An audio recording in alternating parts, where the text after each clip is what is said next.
be. 20-17, never thought that FSU would lose. A last-second bomb to a wide receiver, juked some disinterested FSU defenders, and here we are. And it's time to rethink the way that we are ranking the teams inside of this state. Last week, it was the hottest, the most debated topic that we had. I angered a lot of Florida fans in the process. I had UF ranked third after what we watched in week 1, behind UCF at 1, and I had Florida State slightly edging them out at 2 based on what they did against Notre Dame. Yeah. But as things, I'll use this word again, it's an important one in the second week of a season, and we're in week 2 of college football, things begin to crystallize as we get more information.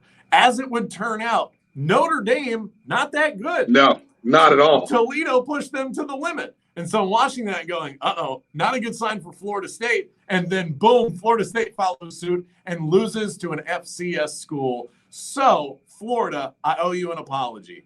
My sincerest apology that I ever had you ranked behind Florida State, even for a second. Yeah, he definitely should have had you ranked third behind Miami instead of third behind Florida State.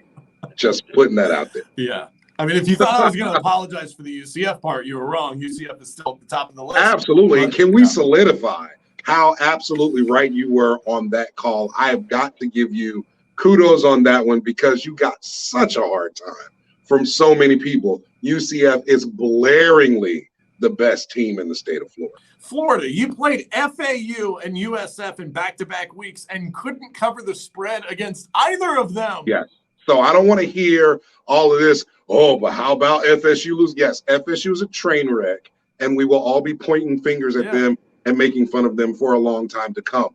But how's Bama looking, Gators? Because that's what's up next. And you were not looking anywhere near immaculate against FAU and USF, who you should have blown away like UCF did with them. I thought that Florida looked good. I'm not going to blast them like you are for this performance. I just think that Gator fans are feeling a little overconfident at this stage in the game.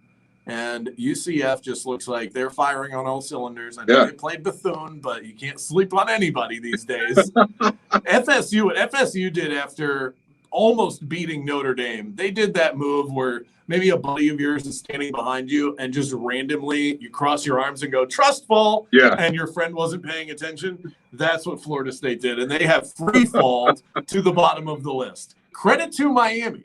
I'm going to give – even though they still look about a slightly above average. Right.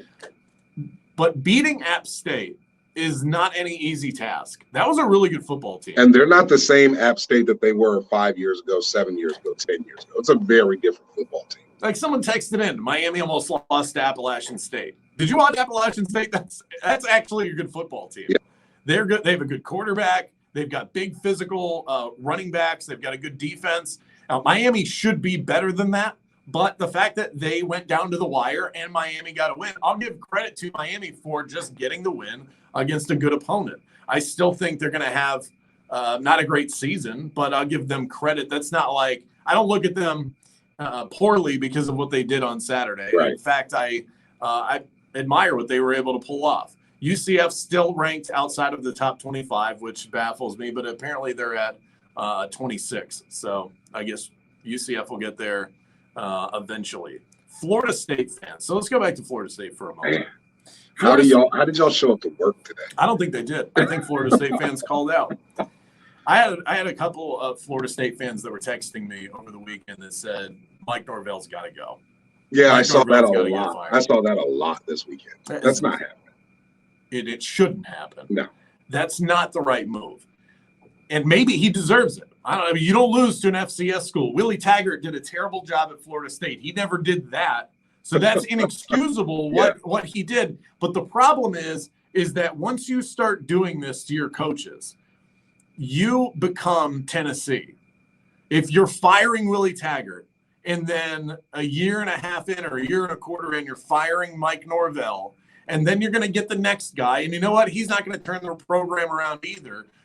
That quickly becomes who you are. So you kind of have to weather the storm through Mike Norvell and just hope that this works out. Because if you don't have patience and show some level of stability, you're going to become one of those programs. It's sorry that you're stuck with this guy, but that's the way that it should be. It really is. And you've got to weather that storm. We're not talking about for another year.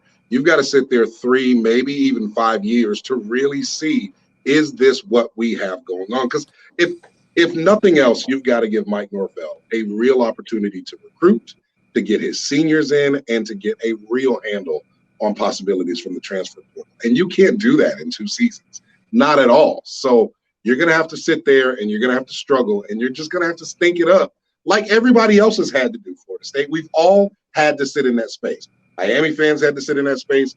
Gator fans had to sit in that space. It's your turn. You got to stink it up across the state. And you're going to have to hang with your coach, because